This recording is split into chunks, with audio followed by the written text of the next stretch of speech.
ఇంట్లోంచి ఎలుకలు బయటికెలా వస్తాయో, సినిమా అనే పొగపెట్టి చరిత్రలో మగ్గిపోతున్న కొన్ని విషయాల్ని బయటకు తీసుకొస్తున్నారు మేకర్స్.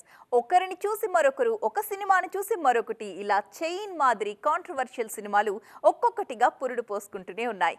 తాజాగా గోధ్రా అల్లర్ల నేపథ్యంలో ఒక సినిమా వస్తోంది. మరి అది ఎలాంటి సంచలనం సృష్టించబోతుందో ఈ స్టోరీలో చూడండి.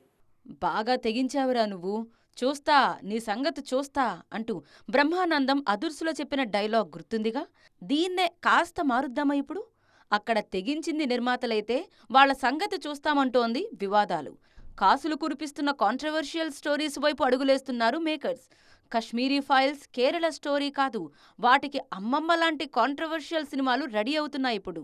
కశ్మీర్ ఫైల్స్ తర్వాత ఇండియాలో వివాదాస్పద సినిమాలకు డిమాండ్ పెరిగింది. కేరళ స్టోరీతో వాటికి మరింత ఊపొచ్చింది. దీంతో ఇదే తరహాలో the diary of West Bengal సినిమా వచ్చేస్తోంది. షూటింగ్ దశలో ఉండగానే దీన్ని నిషేధించాలని బెంగాల్లో అల్లర్లు జరుగుతున్నాయి. దర్శకుడిపై కేసులు పెడుతున్నారు పోలీసులు. ఇదే అనుకుంటే తాజాగా గోధ్రా అల్లర్ల నేపథ్యంలో సినిమా వచ్చేస్తోంది. ఫిబ్రవరి 27, 2002వ సంవత్సరంలో గుజరాత్లోని గోధ్రా రైల్వే స్టేషన్ దగ్గర సబర్మతి ఎక్స్ప్రెస్ రైలు తగలబడగా ఆ ఘటనలో 59 మంది దుర్మరణం పాలయ్యారు. ఈ దుర్ఘటన నేపథ్యంలోనే సబర్మతి రిపోర్ట్ సినిమా తెరకెక్కిస్తున్నారు రజన్ చందేల్. ఇందులో కావాలనే చాలా నిజాలు దాచేశారనేది ఈ చిత్రం కథాంశం. టీజర్తోనే కాంట్రవర్సీకి తెరతీస్తోంది సబర్మతి రిపోర్ట్. గోధ్రా ఘటనపైనే అదే పేరుతో మరో సినిమా కూడా వచ్చేస్తోంది. స్వాతంత్ర సమరయోధుడు, వివాదాస్పద వీర్ సావర్కర్ జీవితంపై రణదీప్ హుడా ఓ సినిమా చేశారు. ఇక నిఖిల్ హీరోగా రామ్ చరణ్ నిర్మిస్తున్న ది ఇండియా హౌస్లోనూ వీర్ సావర్కర్ లైఫ్ హిస్టరీ ఉంది. ఈ సినిమాలన్నీ ఎప్పుడు విడుదలైనా వివాదమవడం మాత్రం ఖాయం. స్టార్ హీరోలకు 2-3 ఫ్లాప్లు వచ్చినా పర్లేదు, కానీ యంగ్ హీరోలకు అలా కాదు. దినదినగండం అన్నట్టుంటుంది వాళ్ళ పరిస్థితి. ఇండస్ట్రీలో కొంతమంది కుర్ర హీరోలు ఇదే సిచ్యువేషన్ ఫేస్ చేస్తున్నారు ఇప్పుడు. రాబోయే 30 రోజుల్లో వాళ్ళ సినిమాలు వస్తున్నాయి. మరి వాటితో అయినా వాళ్ళ జాతకం మారుతుందా? ఇంతకీ ఎవరా హీరోలు? ఈ రోజుల్లో పాన్ ఇండియన్ సినిమా చేయడాన్ని ప్రెస్టీజియస్గా ఫీల్ అవుతున్నారు హీరోలు. కాంటెంట్ బాగుంటే చాలు, ఇమేజ్తో పనిలేదంటున్నారు. కిరణ్ అబ్బవరం కూడా ఇప్పుడు కా అనే సినిమాతో వస్తున్నారు. ఈ సినిమా అక్టోబర్ 31న రానుంది. కొన్నేళ్లుగా వరుస ఫ్లాపుల్లో ఉన్న కిరణ్ కెరియర్కు విజయం కీలకం కాదు, అత్యవసరం. వరుణ్ తేజ్ కూడా ప్రస్తుతం ఇలాంటి పరిస్థితుల్లోనే ఉన్నారు. ఈయన నటిస్తున్న మట్కా నవంబర్ 14న రానుంది. కరుణకుమార్ తెరకెక్కిస్తున్న ఈ చిత్రం పీరియాడిక్ బ్యాక్డ్రాప్లో వస్తోంది. వరుణ్ కెరియర్లోనే బిగ్గెస్ట్ బడ్జెట్ సినిమాగా వస్తోంది మట్కా. మెగా వారసుడి కెరియర్కు ఈ సినిమా అత్యంత కీలకంగా మారింది. విశ్వక్ సేన్కి కూడా హిట్ కీలకం. ఈయన గత సినిమా gangs of Godavari just okay అనిపించింది. దీంతో భారీ హిట్టు బాకీ పడ్డారు విశ్వక్ సేన్. నవంబర్ 22న మెకానిక్ రాకీ అంటూ పక్కా మాస్ సినిమాతో వస్తున్నారు మాస్ కా దాస్. ఈ సినిమాతో హిట్ కొడితే విశ్వక్ కెరియర్ మళ్లీ గాడిన పడినట్లే. చూడాలక ఈ కుర్ర హీరోలు ఏం చేస్తారో. సినిమాకి కలెక్షన్స్ పెరుగుతున్నప్పుడు కాన్ఫిడెన్స్ లెవెల్స్ కూడా పెరుగుతాయి కదా. నాని విషయంలో అదే జరుగుతోంది ఇప్పుడు. నిన్న మొన్నటి వరకు కథ డిమాండ్ చేసిన మార్కెట్ గురించి ఆలోచించి బడ్జెట్ దగ్గర వెనకడుగు వేసిన నిర్మాతలు ఇప్పుడు ఫ్రీ హ్యాండ్ ఇచ్చేస్తున్నారు. నాని నెక్స్ట్ సినిమాల బడ్జెట్ ఊహకి కూడా అందట్లేదు. మరి అంత నమ్మడానికి కారణమేంటో చూద్దాం. సినిమాకు నాని రేంజ్ పెరుగుతోంది. మీడియం రేంజ్ హీరోల్లో 100 కోట్ల హీరోగా మారిపోతున్నారు న్యాచురల్ స్టార్. గతేడాది దసరాతో తొలిసారి సెంచరీ కొట్టిన నాని హాయ్ నాన్నతో 75 కోట్ల మార్క్ అందుకున్నారు. మొన్న సరిపోదా శనివారంతో మరోసారి సెంచరీ కొట్టారు నాని. దీంతో నిర్మాతల్లో బడ్జెట్ భయాలు మెల్లగా తగ్గిపోతున్నాయి.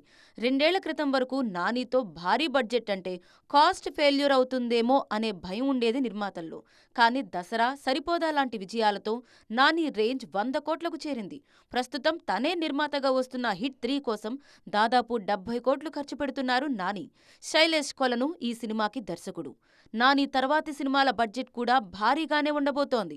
దసరా ఫేమ్ శ్రీకాంత్ ఓదెలతో చేయబోయే ప్రాజెక్ట్ బడ్జెట్ 100 కోట్ల వరకు ఉండబోతోంది. ఈ సినిమా షూటింగ్ కూడా మొదలైపోయింది. ఈ మధ్యే గ్రాండ్గా సినిమాని ఓపెన్ చేశారు. పాన్ ఇండియన్ స్థాయిలోనే నాని ఓదెల సినిమా రాబోతోంది. నాని లైనప్ చాలా బలంగా ఉంది. ఈయన తర్వాతి సినిమా సుజీత్తో ఉండబోతోంది. అలాగే శ్రీకాంత్ ఓదెలా, శైలేష్ కొలను సినిమాలు సెట్స్ పై ఉన్నాయి. వీటిలో ఏ సినిమాకు బడ్జెట్ లిమిటేషన్స్ లేవు. మొత్తానికి బడ్జెట్ విషయంలో నో కాంప్రమైజ్ అంటున్నారు నేచురల్ స్టార్. మినిమం గ్యారంటీ కావడంతో నిర్మాతలు కూడా సై అంటున్నారు. పోటీ అంటే ఎప్పుడు హీరోలు హీరోయిన్ల మధ్య కాదండోయ్, సంగీత దర్శకుల మధ్య కూడా ఉంటుంది. చూడ్డానికి సాఫ్ట్గా ఉంటారు కానీ ఈ స్వరమాంత్రికుల మధ్య వార్ మామూలుగా ఉండదు తెలుసా. ఇప్పుడు ముగ్గురు మ్యూజిక్ డైరెక్టర్స్ మధ్య పోటీ అలాగే కనిపిస్తోంది. పైగా వాళ్ళ కెరీర్స్ కూడా ఈ సినిమాలు కీలకం. మరి ఎవరా సంగీత త్రయం? టాలీవుడ్లో మ్యూజిక్ డైరెక్టర్ అనే పేరు వినగానే అయితే తమన్ లేదంటే దేవిశ్రీ ప్రసాద్ గుర్తొస్తారు. ఈ ఇద్దరి మధ్య కొన్నేళ్లుగా పోటీ నడుస్తోంది. మధ్యలో చాలామంది వస్తుంటారు, పోతుంటారు. కానీ స్టాండర్డ్గా ఈ ఇద్దరి మధ్య పోటీ ఉంటుంది. తాజాగా వీళ్లకు అనిరుద్ కూడా తోడయ్యాడు. దేవరతో ఈయన రేంజ్ మరింత పెరిగిపోయింది. మరోవైపు దేవి, తమన్ కూడా తగ్గట్లేదు. తెలుగులో అనిరుద్కు జెర్సీ మినహా చెప్పుకోదగ్గ విజయం లేదు. అజ్ఞాతవాసి గ్యాంగ్ లీడర్ మ్యూజికల్గా ఓకే గానీ కమర్షియల్గా కాదు. ఇలాంటి సమయంలో వచ్చిన దేవర అనిరుద్ కెరియర్కు బలాన్నిచ్చింది. దీంతోపాటు విజయ్ దేవరకొండ, గౌతమ్ తెన్ననూరి సినిమాకు అనిరుద్దే సంగీత దర్శకుడు. మరోవైపు పుష్ప 2తో దేవి, గేమ్ చేంజర్తో తమన్ రేసులోనే ఉన్నారు. అనిరుద్ అంటే రికార్డింగ్కు పెట్టింది పేరు. దేవరతో ఆ మ్యాజిక్ చేసి చూపించారీయన. మరోవైపు పుష్ప 2తో తన స్థాయి గుర్తు చేయాలని దేవిశ్రీ ప్రసాద్ ఉవ్విళ్లూరుతున్నారు. ఇక తమనైతే గేమ్ చేంజర్తో పాటు ఓజీ, ఎన్బీకే 109 లాంటి క్రేజీ ప్రాజెక్ట్స్తో వస్తున్నారు. ప్రస్తుతానికి ఈ ముగ్గురి మధ్య స్వర సమరం మామూలుగా లేదు. సంక్రాంతికి కొన్ని సినిమాల రిలీజ్ డేట్స్ మారుతున్నాయి.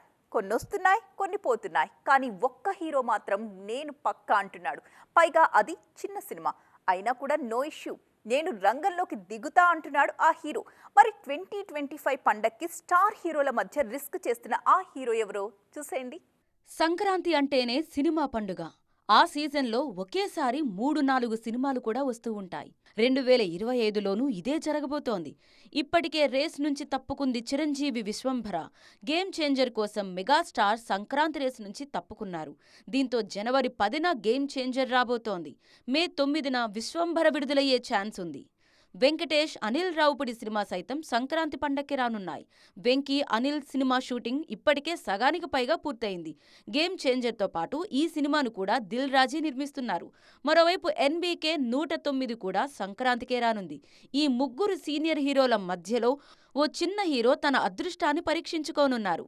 సంక్రాంతికి వస్తున్న ఆ చిన్న హీరో ఎవరో కాదు, సందీప్ కిషన్. త్రినాథరావు నక్కిన తెరకెక్కిస్తున్న సినిమాతో ఈయన పొంగల్ బరిలో దిగుతున్నారు. సంక్రాంతికి ఎప్పుడూ చిన్న సినిమాలకు ఎడ్జ్ ఉంటుంది.